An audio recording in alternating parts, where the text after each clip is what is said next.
Have you ever wondered why narcissists tremble when confronted with true vulnerability? Not the counterfeit kind, wielded to manipulate and pull others into a whirlpool of pity, but the raw, unvarnished kind that rises from a soul with nothing left to hide for them. That moment feels like standing before an unwarped mirror. One that reflects, without distortion, everything they've spent a lifetime burying. And for those who survive on the illusion of ego, such a reflection is a mortal threat. Marcus Aurelius once wrote that a person is not undone by circumstance, but by the way they perceive it. To the narcissist, another's vulnerability is more than a fleeting emotion. It is living proof that every layer of armor they wear is made of paper. They are disarmed before a soul that stands undefended, because every tactic they rely on, control, manipulation, domination, crumbles when the other refuses to play their game of power. In the deeper chambers of psychology, this is a direct strike against the machinery of ego projection. They are accustomed to casting their shadow onto others, so they never have to face the darkness within. But when confronted by true vulnerability, when the other does not respond with fear or fury, but with stillness, their walls of illusion begin to crack. And here lies the truth the Stoics spoke of millennia ago. Those who hold only external power are most fragile when standing before one who holds inner power. For that power cannot be taken, cannot be bought, and does not require proof. True vulnerability confounds the narcissist, because it dismantles their entire architecture of fear and dependency. They live in a world where emotions are weaponized. Joy becomes bait to draw you closer, sorrow becomes a chain, and anger the whip to keep you in line. But when they face someone who does not hide their wounds, who does not pretend to be strong for approval, their entire strategy collapses. Seneca reminded us, calm is the sign of supreme strength. The narcissist understands this only as an idea, never as an experience. When they encounter a soul that is calm in the heart of the storm, they feel an invisible threat,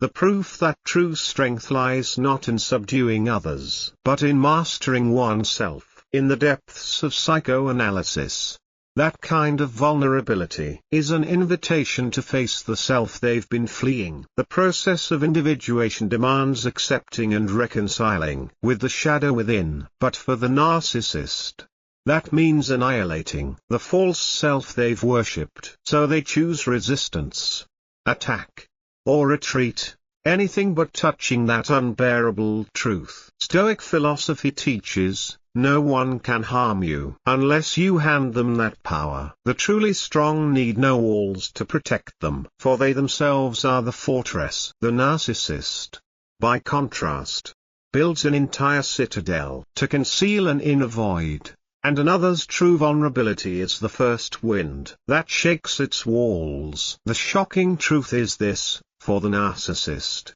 vulnerability is not a sign of weakness. It is a form of power they cannot control and cannot replicate. It confounds them, because in their world, everything must serve the ego. When they witness someone revealing pain or hurt without seeking pity or approval, they are confronted with something entirely foreign, inner freedom. Epictetus once said, "It's not what happens to you, but how you react to it that matters." The narcissist reacts to vulnerability as if under attack, because it reminds them that strength does not come from controlling others, but from controlling oneself, something they cannot do. Thus, they often distort or mock that vulnerability, trying to twist it into a weakness in order to preserve the illusion that power is still theirs. Yet on a deeper level, true vulnerability is a form of resistance. It refuses to play the power games the narcissist constructs. It seeks neither victory nor validation. This leaves the narcissist feeling disarmed, like a warrior accustomed to combat who suddenly faces an opponent without sword,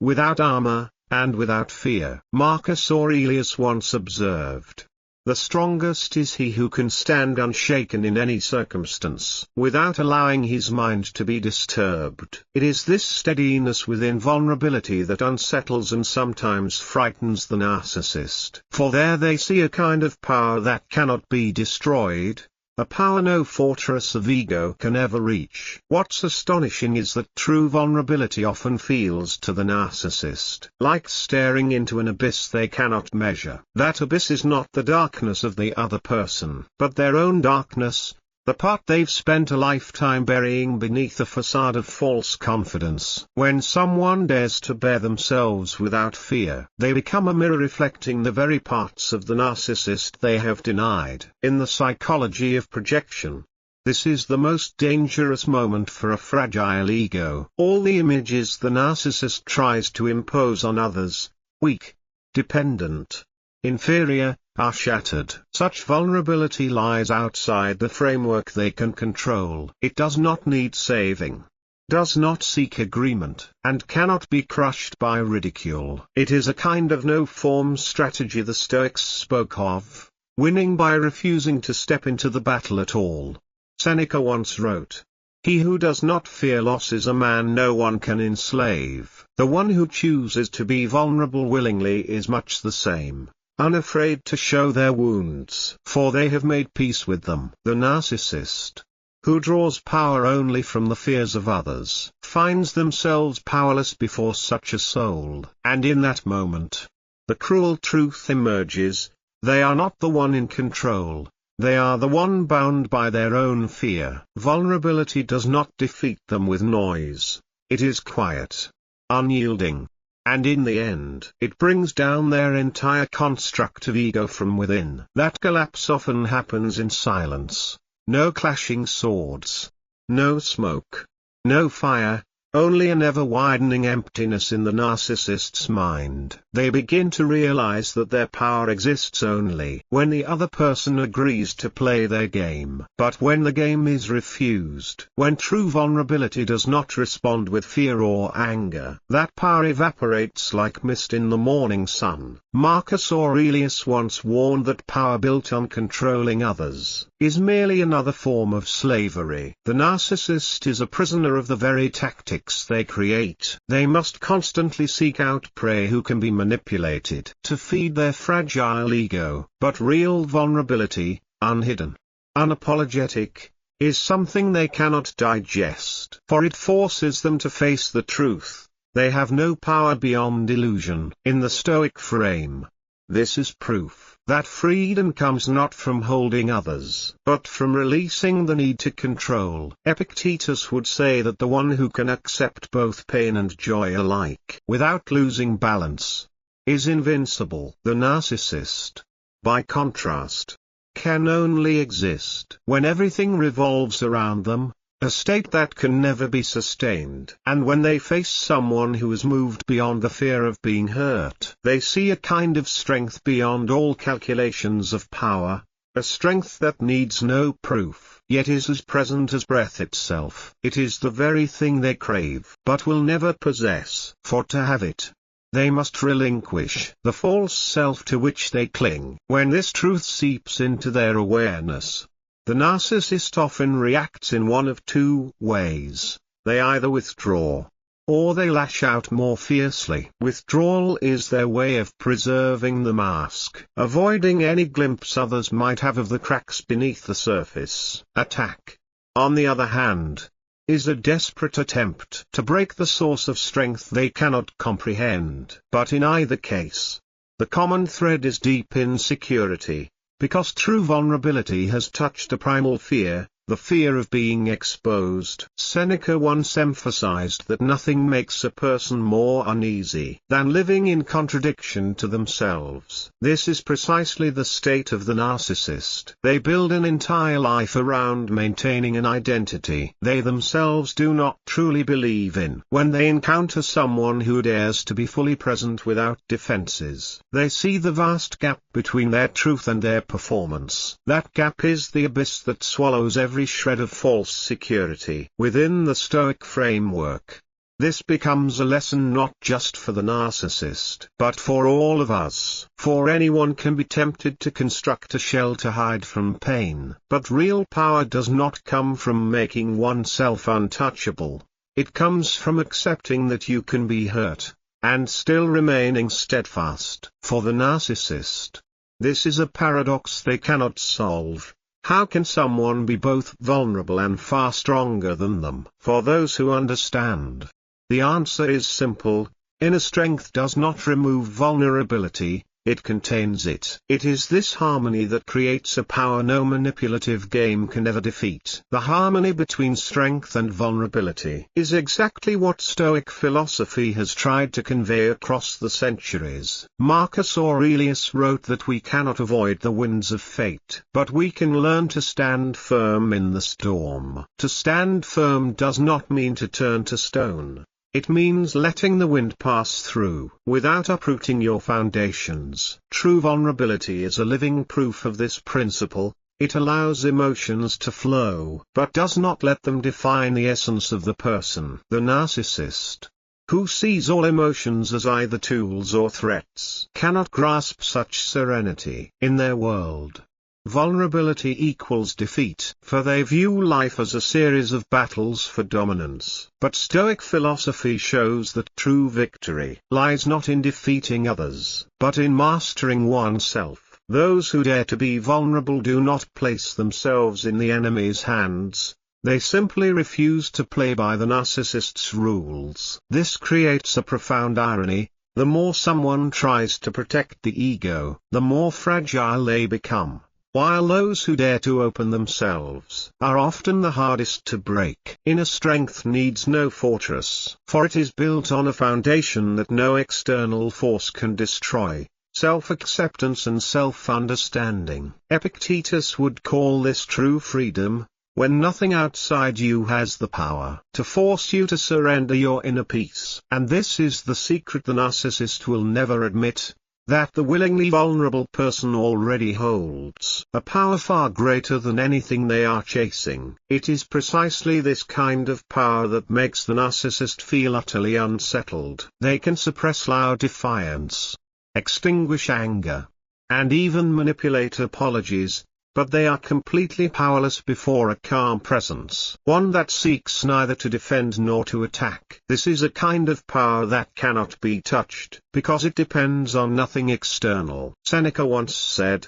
"No one can make you feel inferior without your consent." A person who can be vulnerable without feeling threatened removes the very tool the narcissist relies upon: the ability to define another person's worth. When that tool is neutralized, the narcissist is like an actor losing the script mid-performance. They no longer know who they are, and that realization sends them into panic. In psychology, this is the moment when their defense mechanisms ignite at full force: attack, denial, defamation, all in an effort to restore the illusion of control. But at a deeper level, it is the fear-driven reaction of an ego too fragile to withstand the truth. Stoic philosophy sees this truth as a reminder: true worth cannot be taken away, because it does not come from the recognition of others. The narcissist lives entirely dependent on such recognition. So when faced with someone who has cut that cord, they feel as though their very lifeline has been severed. This is the deeper reason why genuine vulnerability is their greatest threat. This threat does not come from the power to subdue, but from the power to liberate. A person who is voluntarily vulnerable has freed themselves from the game of control, rendering every narcissistic strategy meaningless. In the narcissist's eyes, this is an intolerable paradox.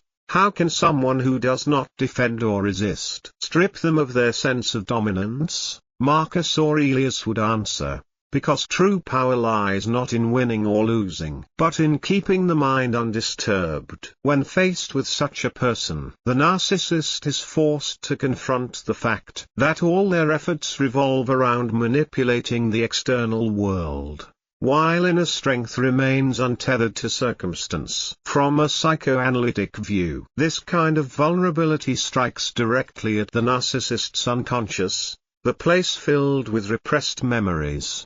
fears, and shame they have long buried. The other's presence is like light entering a dark room, illuminating what they most wish to hide. Unable to endure its exposure, they will do everything to extinguish the light, rather than face it. But Stoic philosophy would affirm that such light cannot be put out. If it comes from within, it is beyond the reach of power, control, or status, belonging instead to a higher order where a person is guided by reason, virtue, and calm in the face of all turbulence. It is this higher order that makes the narcissist feel small in their world. All value can be bought, traded, or stolen, but inner strength, forged through self-awareness and the courage to face one's shadows, is beyond their grasp. It is not a possession, it is a state of being, and that is why it evokes both their curiosity and their fear. Epictetus once taught, if you want to be free, give up the idea that others must act as you wish. The voluntarily vulnerable person lives this truth at the deepest level. They do not require the world to protect them, nor do they demand others to understand or agree. They stand in the current of life, accepting every risk of being hurt, yet remaining tranquil. To the narcissist, this is an act beyond comprehension, for they cannot imagine a strength that does not rely on domination. This also explains why the narcissist often tries to distort the meaning of vulnerability, turning it into a joke, reducing it to a display of weakness, all to reassure themselves that they remain in control. But deep down, they know this is only a defense mechanism, because they have seen, if only for a moment, the true power vulnerability can hold. Stoic philosophy reminds us that no one can be shamed if they feel no shame for their own nature. The truly vulnerable person feels no shame because they have reconciled with themselves. And this is something the narcissist, no matter how hard they try, can never achieve while they remain a prisoner of the ego. And it is at this point that the difference between the two paths becomes as stark as the boundary between light and shadow. The voluntarily vulnerable have chosen to step into their own darkness, to look directly at the wounds and buried memories, and to accept them as part of their being. They do not seek to erase the past, but to turn it into the very material from which resilience is forged. The narcissist, on the other hand, turns away from the darkness, covering it with layers of masks, and in doing so, becomes a slave to the very things they deny. Marcus Aurelius once wrote, "When you wake up in the morning, remember that you may encounter deceitful, selfish, arrogant people. But they are like this because they have not yet understood what is truly good." The narcissist is a living example of this reminder. They act as though strength lies in never exposing weakness, but they fail to see that hiding their true nature is the heaviest chain of all. True vulnerability, through the Stoic lens, is not the reckless display of every emotion, but the conscious choice to live unafraid of the possibility of being hurt. It is a state of freedom, freedom from the control of others, and freedom from the compulsion to protect one's image at any cost. When confronted with this, the narcissist faces a painful truth. Not only do they lack this strength, but the path to gaining it would require the destruction of the entire false identity they have built. And to them, that is a price that cannot be paid. Thus, they continue to live within the cycle of manipulation and control, like a beast trapped in a cage of its own making. Every relationship becomes a battlefield, every interaction an opportunity to affirm the ego. But victory here is an illusion, for the more of these victories they claim, the more dependent they become on them, like a thirsty man drinking endless seawater. Seneca once warned, "He who depends on praise will suffer when he is blamed, and he who fears blame will never be free." This is the sentence the narcissist pronounces upon themselves. When self-worth depends entirely on the reactions of others, every criticism becomes a dagger, and every refusal to submit a rebellion that must be crushed. By contrast, The truly vulnerable need no permission to exist. They can feel the pain of being hurt, without letting it define who they are. They neither seek revenge nor diminish themselves to earn acceptance. This unsettles the narcissist, because it dismantles the entire power structure of fear and dependency on which they rely. From the Stoic point of view, this is the highest form of victory. Defeating the opponent without striking a blow, simply by refusing to join their game. The narcissist,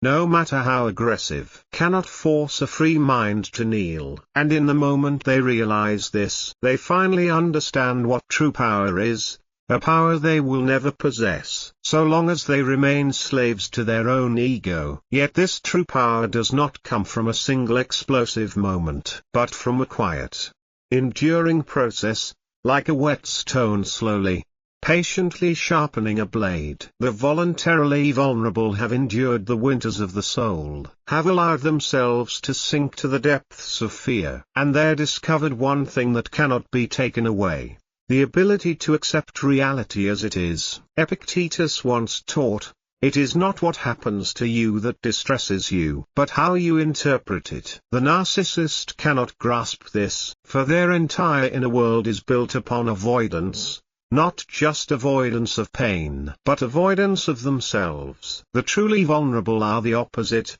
They look straight at the pain, touch it, and allow it to dissolve in the light of awareness. In reality, this creates an ever-widening gap. The more the narcissist tries to control, the freer the other becomes. The more the narcissist attacks, the more steadfast the other grows. This polarity draws the narcissist in even as it threatens them. Like a moth drawn to a flame, it knows will consume it. Stoic philosophy views such a relationship as a test. Will one choose the instinctive path, retaliation, resentment, or the harder path of holding on to inner calm? The voluntarily vulnerable have chosen the latter. And in a chaotic world, this choice is nothing short of revolutionary. This revolutionary act is not loud, nor does it require grand declarations. It happens in silence, in the way one does not respond to provocation, in the steady gaze that does not waver before anger, in the faint smile when someone tries to wound them. That silence is not avoidance, but a statement: "You do not hold the key to my heart." Marcus Aurelius would call this the inner citadel, a place no enemy can enter unless we open the gate. The voluntarily vulnerable have built this fortress from the bricks of self-awareness,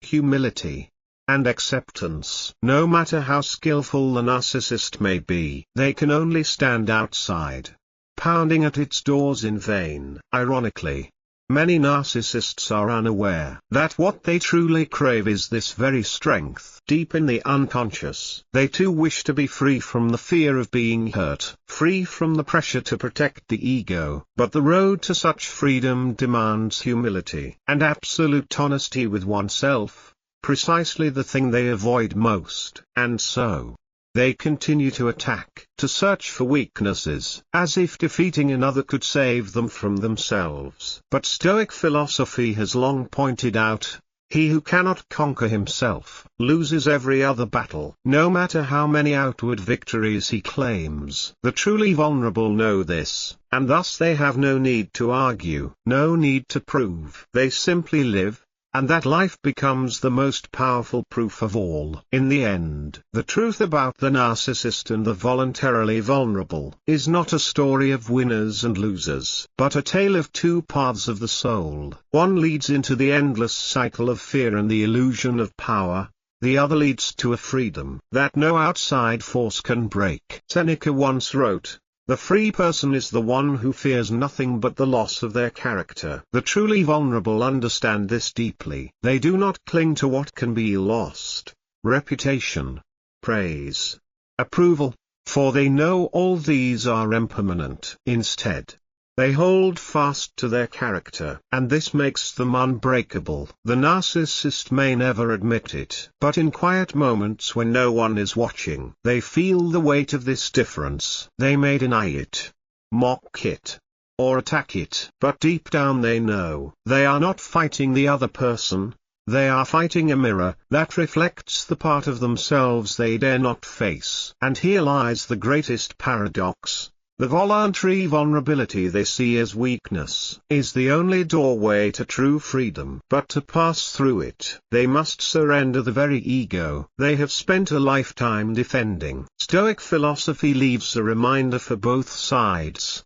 No one can harm you unless you grant them that power. And no one can save you from yourself but you. The voluntarily vulnerable have chosen to save themselves. The narcissist, if one day they find the courage, will have to walk through the same door. Until then, the truth will remain there, waiting, as it has waited for every soul since the beginning. If you are still listening at this very moment, perhaps a part of you also longs to live free from invisible chains, free from the fear of judgment, free from the tyranny of the ego, free from the meaningless games of power. Remember, true strength does not lie in never falling, but in the ability to stand up, look straight at the wound, and say, "You will not define me." Life will always bring people and situations that test the walls of your inner citadel. But if you keep your stillness, you will see that no one can reach the deepest part of you unless you allow it. That is the greatest gift you can give yourself. If what you've heard today has touched something in your soul,